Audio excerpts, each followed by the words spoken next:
조드레박 신부의 영적 일기. 주님께 희망을 두고 바라며. 버림의 성자라고 불리는 프란치스코 성인이 계십니다.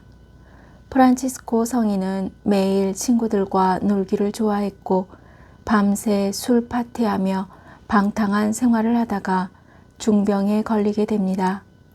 어머니가 눈물을 흘리며 기도를 하고 있을 때 성인은 혼수 상태에서 깨어나 회개를 하면서 병의 치유가 이루어집니다.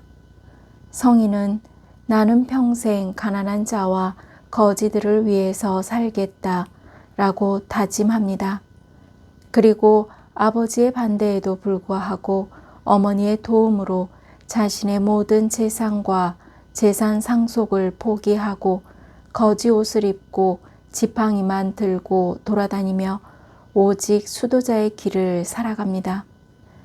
나에게는 이제부터 하느님의 말씀을 전하는 일 외에는 아무것도 없다. 어느 날에 프란치스코 성인이 수도원에 자신이 없을 때 밥을 달라는 도둑이 들어왔는데 수도자들이 혼내서 쫓아버렸습니다. 성인이 돌아와 그 이야기를 듣고 내 집에 찾아온 손님인데 먹을 것을 주지 않고 쫓아보낼 수 있느냐. 먹을 것을 가지고 산속으로 도둑을 찾아가 사과하고 주고 오라고 음식을 싸서 보냅니다.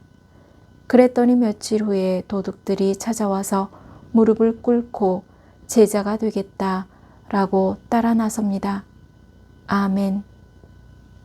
오늘 복음을 보면 베드로가 예수님께 말하였습니다. 저희는 모든 것을 버리고 스승님을 따랐습니다. 그런데 똑같은 내용인 마테오 복음 19장 27절에 보면 보다시피 저희는 모든 것을 버리고 스승님을 따랐습니다. 그러니 저희는 무엇을 받겠습니까?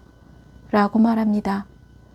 그러자 예수님께서는 말씀하셨습니다.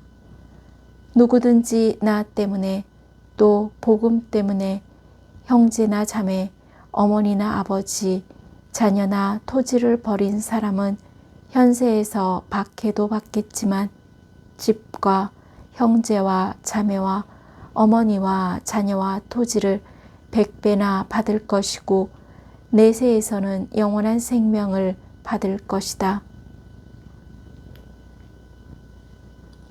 저두레박 사제는 이 말씀을 모든 것을 버리고 당신을 따르는 사람은 잠깐 세상의 재물을 버리지만 서로의 보살핌 속에서 더욱 풍성한 삶을 누리고 영원한 생명을 보화로 받을 것이다 라고 묵상했습니다.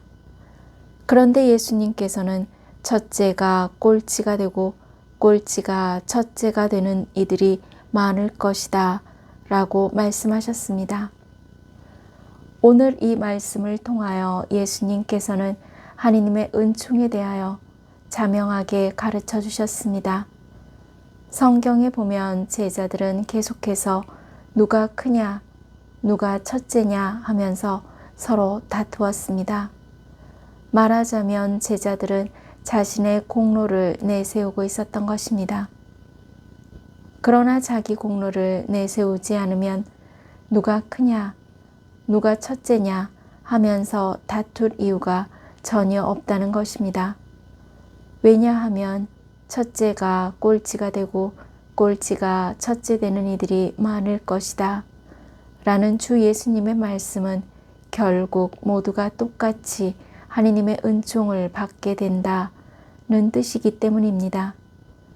그래서 주 예수님께서는 구원은 사람에게서 나오는 것이 아니라 오직 하느님의 은총임을 확실하게 밝혀주셨던 것입니다.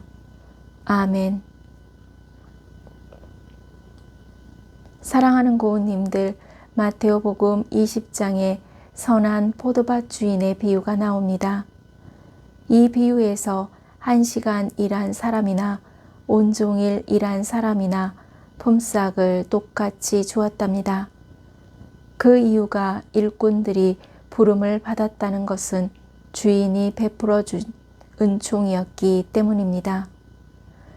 그러므로 우리는 하느님의 풍성하신 은총이 똑같이 크고 모두가 똑같이 첫째가 된다 라는 사실입니다.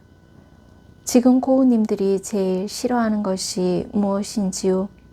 그리고 고우님들이 제일 희망하고 이루고 싶은 일이 무엇인지요?